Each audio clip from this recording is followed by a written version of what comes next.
Is it okay to use gender-based insults as long as you're a liberal in good standing? Dumb question. Of course, the answer is yes. You can do whatever you want. We've got yet another example from today. We never get sick of these. On Monday morning, Daily Beast writer Ira Madison III tweeted out a picture of Sarah Huckabee Sanders, the new press secretary over at the White House, along with the caption, "Butch Queen, first time in drag at ball." Now, for those of you who are not hip to lingo like that, he's basically suggesting that she is a bad male cross-dresser. Madison, Ira Madison III, is worth noting, is the same writer who ridiculed Jeff Sessions for having an adopted Asian granddaughter at confirmation hearings. He later deleted that tweet but has not apologized for it. And, of course, no one's asked him to because he's a liberal, so, like, whatever. It's not bad. Tammy Bruce and Ether Behrman are both radio show hosts, and they join us tonight. Thank you for coming on, both of you. So, Tammy, I mean, we could go on for hours, but, like, does anybody on the left ever get in trouble for using language that people on the right would lose their jobs over? You know, they don't. And this is the problem. If we're going to, as minorities, going to insist that we're somehow morally superior to people, maybe it would be helpful if there was actually some decent behavior involved, right? I mean, as a gay woman, I want everyone to have equal opportunity. I want everyone to be treated decently. That's really should be the foundation of any civil rights movement, of equal opportunity, equal treatment, being able to live our lives as we see fit. And it's a good argument to make, and it's a legitimate one.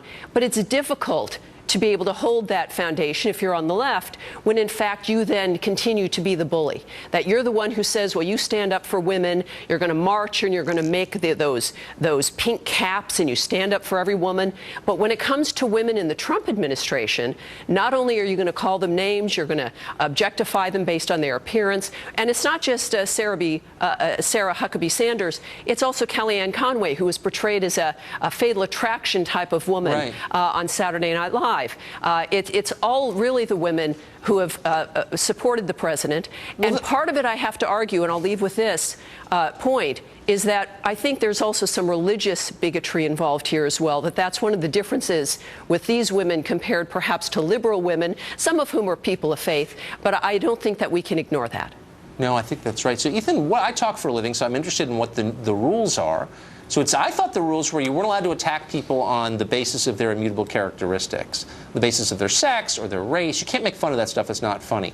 And yet, I don't know, I see Joe Biden refer to Barack Obama as, you know, clean and articulate, and he gets picked as VP. I see this Ira Madison character call her, you know, mock her sexuality and her sex, and yet it's like not a big deal. Why is that allowed?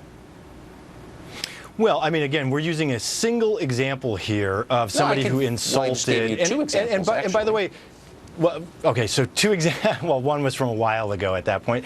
But we have an example. We have an insulter in chief right now who all the way through the campaign was busy insulting people, setting the tone for the country. He's now the president. The president does set the tone for the country, and that includes insulting people on a regular basis. So what is the argument that you're making? What Ira said. So what is the argument that you're making, that because Trump does it, it's okay? I mean, I thought the whole point was Trump's not supposed to do that. We're horrified that he does it. We're taking a moral stand against him doing it, but now we're doing it ourselves? Doesn't that kind of undercut the case?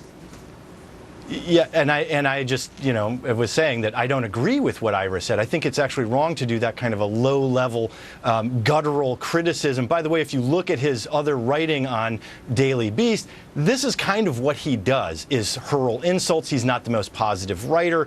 This isn't the best example, and surely does not represent people left of center in terms of the way we speak about our political opponents. I don't agree with it. I don't agree with political violence either. It doesn't represent the left? I mean, I don't go on social media too much because I've got a job.